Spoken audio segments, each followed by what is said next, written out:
This is an urgent alert. You need to act now in order to protect your hard-earned crypto. Bank seized accounts, holding your crypto hostage. Brace yourself for the most pressing threat to your crypto today. I will dive into the shocking reality, banks locking down accounts, leaving investors high and dry with no access to their funds. Don't get caught in this trap. I'm going to teach you how to safely make millions of dollars in crypto and keep it. The scary thing is you could outperform everybody, make millions of dollars in crypto, and it doesn't matter how you do it. You could trade impeccably. You could find the biggest and best meme coin before anybody else and make millions of dollars.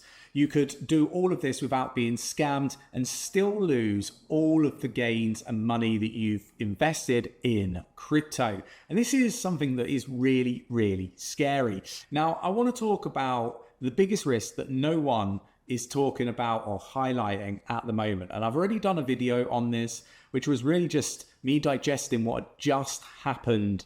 And it was terrible. And we're going to not perhaps go into the full story. I'll break it down, into bite-sized chunks for you. This is really about what you can do to avoid losing the money that you've gained whilst investing in cryptocurrency. So look, I'm talking about the traditional banking sector. I'm talking about once you've made those millions of dollars and you're looking to exit the crypto market.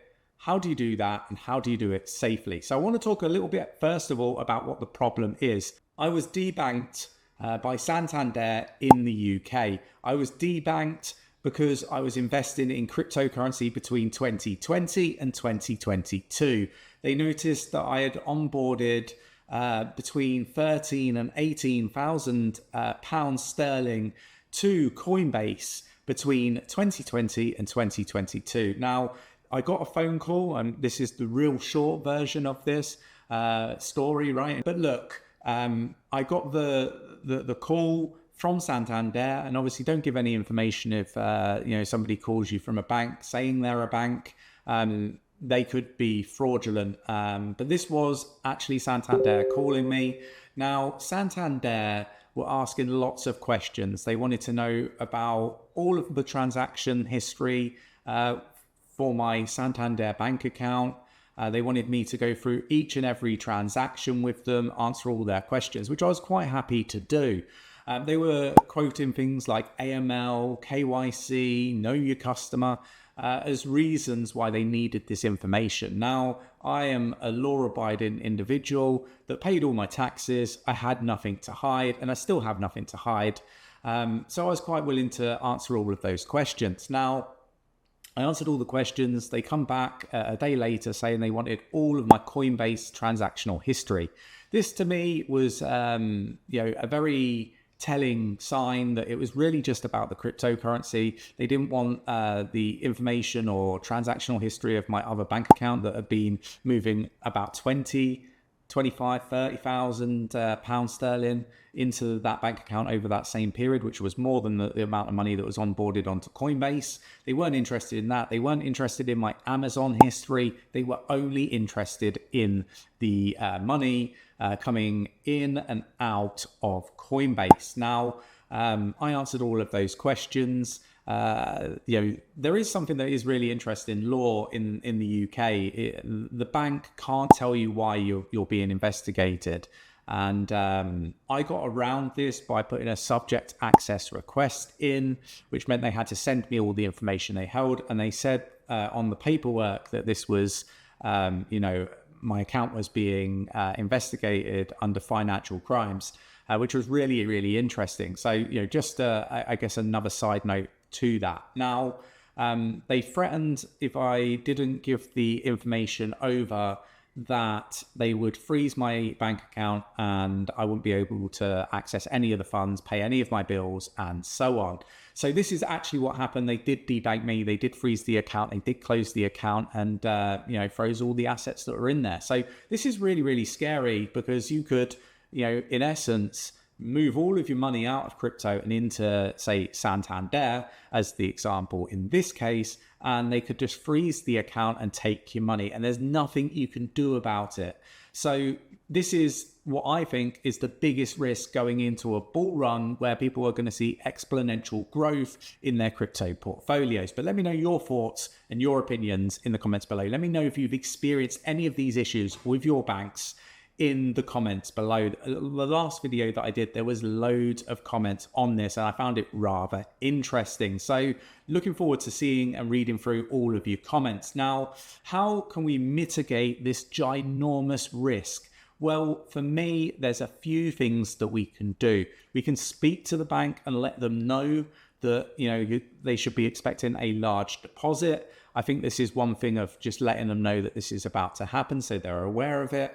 You must be prepared to give them the information, those transactional logs for the different exchanges, any information that they ask for. You must give them that if you want to go down the route where, let's say, just put an example together, you want to put £1 million in your £1 million, in your Santander bank account from crypto, and you want to do this from Coinbase, you are going to need to give them that Coinbase transactional history if they ask for it, if that gets flagged. So if you can do that and you wish to do that, then I think that your money will be fine. So that's the first thing. If you're more concerned like me that actually I don't trust my banks anymore, and I don't really want to give them that information because I don't know actually who that bank clerk is, what their intentions are, it could be posing a bit of a risk to me, my family, and so on, then you might want to go down a different route. And I think there are a few different ways to do this. You can use crypto cards. So, I like Revolut, I like Wirex. I will put some links in the description of this video. You can send crypto to these cards. You can use these cards.